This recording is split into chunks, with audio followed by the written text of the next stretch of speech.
السلام عليكم ورحمة الله تعالى وبركاته. تالية شاه معابي oo aad loogu muransanaa in uu geeriyooday kadib dagaal xoogan oo sanad ka hor dhex maray ciidamada dowladda Soomaaliya ee uu hogaaminayay iyo rag hubeysan oo ka tirsan kooxda qawaariijta ah. Hadda waxaa soo baxaya macluumaad ka duwan wixii hore loo haystay ee ah in uu geeriyooday oo ay kooxda gacanta ku dhigeen. Haddaba waxaa halkan idinkula wadaagaya xogtaasi iyo macluumaad cusub oo hadda soo kordhay oo ku saabsan xaaladda taliye Shaah Macabe. Waxaan marka hore ka codsanayaa inaad muuqaalkeena soo gudbiso, like gareyso, share gareyso oo aad la sii wadaagto asxaabtaada. Waxaa aad loogu muransan yahay weli arrinta ku saabsan in uu geeriyooday mid ka mid ah saraakiisha ciidanka dowladda, gaar ahaan kuwii ku soo caanbaxay badbaado qaran ee aad uga soo horjeeday dowladdii uu hogaaminayay Maxamed Cabdullaahi Farmaajo, isla markaana ciidamo uu hogaaminayo ay aad ugu soo dhawaadeen xarunta madaxtooyada ee Villa Soomaaliya 2 sano iyo bar ka hor.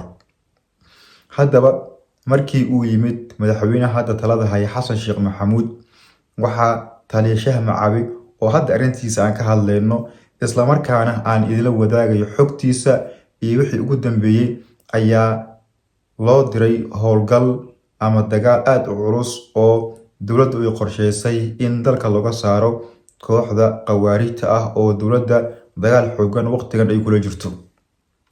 Ha yeeshee ciidamadii uu hogaaminayay bar ayaa la waayay, bar waxaa la sheegay in la dilay, barna in nolosha lagu qabtay, isagii iyo saraakiil kalena la waayay oo nolol iyo geeri midna lagu la'aa. Sidoo kale waxaa warkaasi barbar socday in uu geeriyooday oo kooxda ay qabatay, gacanta ku dhigtay, isla markaana xilligan uusan nooleen. Hadda waxaa soo baxaya war taasi ka duwan oo ah in taliye Shaah Macabe uu nool yahay, isla markaana uu ku jiro gacanta dhinacaan la sheegin inay yihiin kooxda qawaariijta ah iyo in kale. Ha yeeshee warar soo baxaya oo 90% ah waxay sheegayaan in uu nool yahay, bad qabo, lagana yaabo in maalmaha soo socda uu hadlo, isla markaana uu faahfaahin ka bixiyo meesha uu joogo, xaaladiisa caafimaad iyo sidoo kale waxa loo waayay. Sidoo kale waxaa laga yaabaa in uu ka hadlo dagaalkii ay galeen, ciidamadii la socday xaaladooda, meesha ay ku dambeeyeen, inta dhimatay, inta badbaaday iyo sidoo kale hadal aad u dheer uu jeedin doono. Haddaba dad badan ayaa isweydiinaya xogtan sidee suurtagal ku tahay. Warbaahinno kala duwan oo qaarkood caalami ah ayaa qoraya in arrintaasi ay jirto oo aan soo xiganayo. Waxaana warkan uu aad u sii xoogeysanaya toddobaad ka hor inta aan hadda idinla wadaagin.